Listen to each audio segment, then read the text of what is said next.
Coba, siapa tahu ada yang mau bertanya, boleh? Saya mau bertanya, Bu. Hmm, silahkan, Fransiskus. Makasih Bu atas kesempatan yang diberikan. Oke. Bu, saya kan tentang peran ekonomi kreatif, Bu. Iya, iya, apa? Maaf, nggak dengar. Penelitian saya kan tentang penerapan ekonomi kreatif. Oke, oke. Terhadap pengrajin kayu. Bu, yang mau saya tanya itu begini, Bu. Hmm, Sebelum kita melakukan penelitian kan otomatis ada yang namanya survei, Bu. ya, survei oke. Kira-kira ada nggak Bu surat tugas untuk melakukan prasurvei tersebut? Ada gini. Oke, langsung saya jawab dulu ya sambil nunggu Pak Dedi. Jadi kalau misalkan kegiatan kita ini nanti di seminar proposal sampai bulan Desember ini baru menyusun istilahnya apa namanya bab 1 sampai bab 3 ya. Jadi belum terjun ke lapangan untuk meneliti dan segala macam. Kalau menurut saya sih misalkan ingin mengamati segala macam untuk nulis latar belakang segala macam ya silahkan mengamati saja langsung gitu. Nanti kalau misalkan penelitian itu nanti di semester 8 atau di semester genap ya, itu nanti akan kita kasih surat. Tapi untuk yang proposal ini kan sebenarnya memang kita belum terjun ke lapangan ya, dalam arti belum penelitian. Jadi nanti jangan sampai ada yang berpikir bahwa oh saya harus penelitian semester ini, salah. Kalau kalian penelitian semester ini malah saya omelin nanti ya. Karena apa? Kalian kan menyiapkan dulu bab 1 sampai bab 3-nya. Nanti kalau sudah kalian ujian, judul kalian sudah diterima, atau sorry, kalian sudah lulus ujian proposal, berarti kalian diizinkan nanti untuk penelitian, dan nanti akan ada pengarahan lagi sebelum melakukan penelitian di semester genap nanti. Oke, gimana Fransiskus? Oke, siap mengerti, Bu. Oke, jelas ya. Yang lain, sambil kita tunggu Pak Dedi. Pak Dedi masih ada tamu itu. Bu, permisi Bu. Bu. Oke, Rino, silakan Rino. Ya, Assalamualaikum warahmatullahi wabarakatuh. Waalaikumsalam Rino. Terima kasih Bu atas kesempatannya. Saya Ya. ingin bertanya 2 pertanyaan, boleh Bu? Oke lah. Nah, untuk yang pertama, itu kan kita sebelum ujian ngelengkapi SK Bu. Nah, melengkapi SK maksudnya? Yang itu Bu, yang apa? Yang SK-nya kami sudah bikin kan, SK pembimbing. Kalian udah tinggal lihat aja pembimbingnya nanti. Surat-surat gitu kan maksudnya, surat keterangan. Ya, surat-surat keterangannya. Oke. Ya, betul. Untuk yang di Samarinda kan bisa langsung ke fakultas Bu. Iya. Nah, yang luar kota itu seperti apa Bu ya? Oke, jadi nanti gini, untuk yang di luar kota bisa nanti mengirimkan dalam bentuk PDF yang jelas di dalam situ sudah dituliskan nama, judulnya, kemudian nama pembimbingnya siapa aja gitu ya, sehingga nanti masuk ke kami tinggal ngeprint dan mintakan tanda tangan kepada dekan, seperti itu. Terus Bu, oke, terima kasih Bu. Terus yang untuk bimbingan Bu, kan setiap konsultasi, itu kan ada tanda tangan pembimbing sampai 3 kali Bu. Ya. Nah, kalau misalnya kita bimbingannya kan ada yang lewat WA, ada yang lewat Zoom. Iya. Itu untuk tanda tangannya gimana ya Bu? Tanda tangannya disimpan aja dulu, dalam arti yang penting kalian catatin buktinya apa kalau emang kalian bimbingan tanggal sekian gitu ya. Nanti kalau misalnya sudah mau ujian terus nanti suruh mengumpulkan bekas, nah itu kan bisa dicicil. Masalah tanda tangannya gampang sih, yang jelas buktinya kalau emang kalian bimbingan gitu. Oh ya. Terus yang terakhir Bu, katanya 2, kok 3? Yang tadi gabung jadi 1 Bu. Oke. Oke, silakan. Ini yang terakhir ya. Nah, Bu, kan di inti yang saya sempat sekilas baca yang panduan proposal.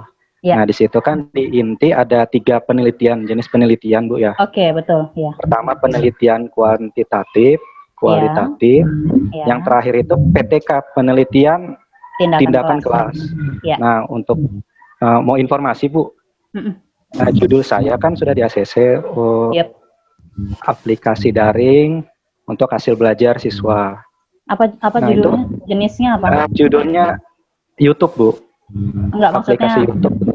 Kata-kata di depannya penerapan atau apa? Saya lupa sih Bu. Nah, kamu aja lupa. Maaf Pak. Oke, terus? Intinya untuk hasil belajar siswa di kelas. Nah, apakah itu masuk ke PTK Bu? Soalnya saya baru baca sih Bu, baru dengar untuk penelitian tindakan kelas Bu. Jadi gini, kalau misalkan, oke, langsung saya jawab dulu ya, supaya siapa tahu nanti ada pertanyaan yang sama kan sudah terjawab. Kalau misalkan kemarin judul yang saya setuju itu kata-kata di depan yang pengaruh kan berarti jenisnya kuantitatif ya. Cuman memang kalau misalkan ada kaitannya dengan model-model pembelajaran seperti itu, media dan segala macam itu biarpun kuantitatif ya tetap ngajar juga. Tetap ngajar, cuman ngajarnya tidak selama kalau PTK. PTK itu yang kayak apa biasanya judulnya itu di depan-depannya nulisnya gini, penerapan model pembelajaran apa gitu ya, untuk meningkatkan hasil belajar dan segala macam, untuk meningkatkan kreativitas dan segala macam. Jadi modelnya penerapan model atau metode biasanya kata-kata di depannya. Nanti tinggal kamu lihat aja lagi judul yang sudah biasa kemarin itu kata-kata depannya pengaruh kah atau penerapan gitu ya. Oh ya, saya ingatkan lagi yang lain karena beberapa ada yang saya setujui judul yang faktor-faktor yang mempengaruhi gitu ya. Untuk yang saya setujui judulnya faktor-faktor yang mempengaruhi, berarti itu arahnya saya setujui kalau dia jenis penelitian nanti kualitatif. Kalau kuantitatif saya tidak terima. Kenapa? Karena judul yang seperti itu biasanya judul yang menipu. Kenapa menipu? Di depan ditulis faktor-faktor yang mempengaruhi hasil belajar siswa, katakanlah seperti itu. Ternyata nanti kalau kita lihat di rumusan masalah, pertanyaannya jadinya gini, apakah motivasi berpengaruh terhadap hasil belajar? Apakah motivasi, minat berpengaruh terhadap hasil belajar? Yang seperti itu, padahal kan judul-judul seperti itu sudah banyak, tapi karena tadi awalnya disembunyikan, di judulnya itu tidak terlihat, jadi dia bisa lolos gitu. Kalau nanti ditemukan seperti itu, maka kalaupun nih, misalkan ujian tetap jalan gitu ya, kalian lulus, tapi kalian tetap nggak akan bisa lolos ke skripsi. Daripada bikin proposal ulang, ya teman-teman yang lain sudah terjun ke lapangan, kalian masih bimbingan 1 sampai bab 3 lagi di semester genap, maka hindari pemilihan judul-judul yang seperti itu. Ya, oke. Ada lagi yang lain mungkin? Pak Dedi, gimana? Sudah selesai tamunya? Saya Bu. Oke. Sebentar ya. Mohon maaf tadi ada gangguan sedikit. Bapak dilanjutkan, kita lanjutkan dengan tanya jawab saja. Mungkin nanti bisa bergantian Pak Rojak atau Ibu Tri yang menanggapi pertanyaan teman-teman mahasiswa. Oke. Ya. Oke, saya silakan yang ingin bertanya. Cek. Halo. Untuk yang mau bertanya silahkan dinyalakan dulu mic-nya. Yang tidak bertanya tolong mic-nya dimatikan dulu supaya tidak terlalu ribut di dalam grup. Halo. Ya, silakan. Selamat sore Bu. Sore. Sore Bu. Ini saya mau nanya sedikit. Sebelumnya saya mengucapkan terima kasih atas waktu dan kesempatan dari Ibu Tri dan Bapak-Bapak yang lain. Nah, ini kebetulan saya ini kemarin judulnya itu kan ada 3.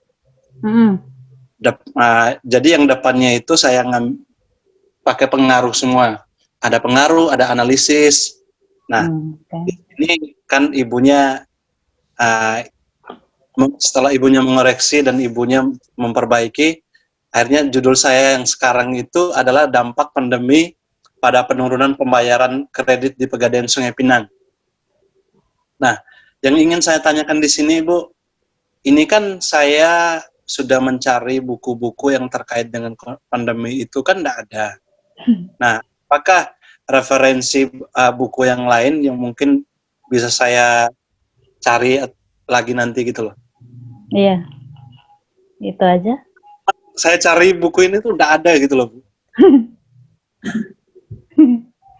Mungkin Pak Rojak mau menjawab dulu Bapak.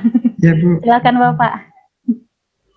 Terima kasih Bu Tri. Ada beberapa juga yang ingin kami sampaikan juga ke mahasiswa. Ya, ketika Anda juga menentukan judul itu juga mesti dipikir ke belakangnya itu referensinya. Itu juga mesti menjadi pikiran kita. Jangan sampai nanti judulnya juga sudah clear semuanya, cari bukunya enggak ada. Itu kan juga jadi persoalan apa yang mau ditulis. Kemudian tadi juga sudah disinggung di Bu Tri, di dalam proposal itu bab 1, 2, 3 memang tidak ada surat dari kampus. Ya, itu kan masih dalam bentuk pikiran kita ya, karena yang dituliskan bab 1, bab 2, dan bab 3. Sehingga kampus tidak akan membuat surat apapun yang berkaitan dengan izin untuk penelitian. Nah, berikutnya yang juga perlu dipahami, sekali lagi, ini kan memang di pandemik ini konsultasinya memang juga agak harus hati-hati ya. Seandainya pun toh nanti misalkan ada yang tatap muka langsung, itu juga diperhatikan dengan baik. Bagaimana standar protokol kesehatan. Tetapi Bapak lebih senang dan lebih cenderung kalau konsultasinya nanti lewat sistem daring. Apakah nanti bisa lewat email, apakah melalui lewat grup WA, dan lain-lain sebagainya. Kemudian surat-surat pun sebenarnya kalau nanti bisa memungkinkan juga di Samarinda itu ya, itu nanti bisalah nanti Bu Tri kampus itu tidak apa-apa membiayai untuk pengemprinan. Ya, nanti kita koordinasikan dengan lembaga sehingga masalah kertas bisa kita mintakan di lembaga sehingga mahasiswa cukup mengirim ya dalam bentuk PDF. Sebenarnya lebih bagus nanti dalam bentuk PDF sehingga di sini kan tinggal siap di print ya. Oh, iya. Tadi juga yang saya tambahkan sedikit ya nanti ya Bu Tri yang masalah konsultasi ya, betul Pak. Sekali tadi kalau misalkan kita konsultasi di situ tertulis 5 kali itu ketika habis konsultasi kan bisa ditulis dulu secara pakai pulpen dulu ya, pakai pulpen tanggal berapa dan itu nanti diketik rapi-rapi pada saatnya nanti kita juga bisa setelah itu tanda tangan itu secara keseluruhan. Yang penting adalah dokumen konsultasi tanggal berapa itu teradministrasi oleh mahasiswa dengan baik yaitu. Barangkali itu tambahan ya Bu Tri dari kami, saya kembalikan lagi.